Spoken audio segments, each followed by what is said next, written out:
अस्सलाम वालेकुम। अगर सब तकदीर में पहले से लिखा जा चुका है तो फिर दुआ मांगने का क्या मकसद। आप दुआएं मांग मांग कर थक जाते हैं, लेकिन आपका इंतज़ार ख़त्म नहीं होता। आप एक अजीब सी कश्मकश में मुब्तला हैं। अगर दुआ लाज़मी कबूल होती है तो फिर आपकी दुआएं क्यों कबूल नहीं हो रही। हालांकि अल्लाह ने तो कहा है कि वो अपने बंदे की हर सदा सुनता है, लेकिन फिर आप उलझ जाते हैं कि अगर जो किस्मत में लिखा है वही मिलना है, उससे ज़्यादा ना उससे कम, तो फिर दुआ मांगने का क्या मकसद। किस्मत और दुआ कभी कभी आपको इतना क्यों उलझा देते हैं। ऐसा तब होता है जब आप अपनी हकीकत से नावाकिफ़ होते हैं। आप कौन हैं?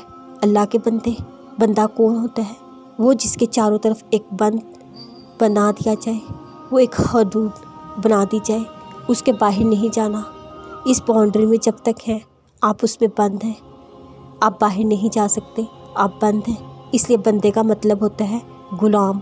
अगर आप किसी इंसान के बंदे हैं, आपको उसकी बनाई हुई बाउंड्री पर अमल करना होगा, मतलब उसकी फरमाबरदारी आप पर फ़र्ज़ होगी। तो फिर अल्लाह का बंदा बनना क्या होगा।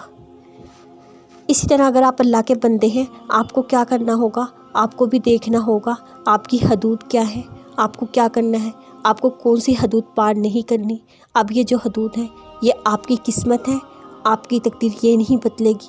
मुझे अभी तकदीर ऐसी ही है जैसे अल्लाह ने आँख की तकदीर पर लिख दिया, वो सिर्फ देख सकेगी। अब क्या देखेगी, ये उस आँख पर है। अल्लाह ने आँख को कुछ पकड़ने या सुनने के लिए नहीं बनाया।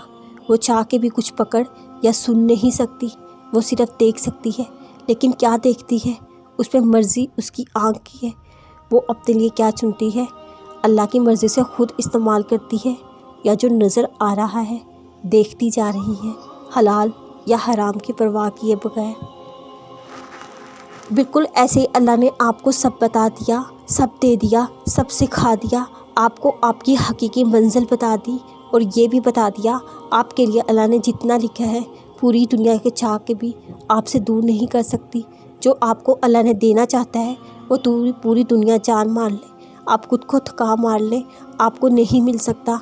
आए इसने समझने के लिए हज़रत सल्लल्लाहु अलैहि वसल्लम ने इस मौका पर फरमाया, तुम में कोई ऐसा नहीं जिसका ठिकाना जन्नत या जहन्नम में लिखा ना जा चुका हो।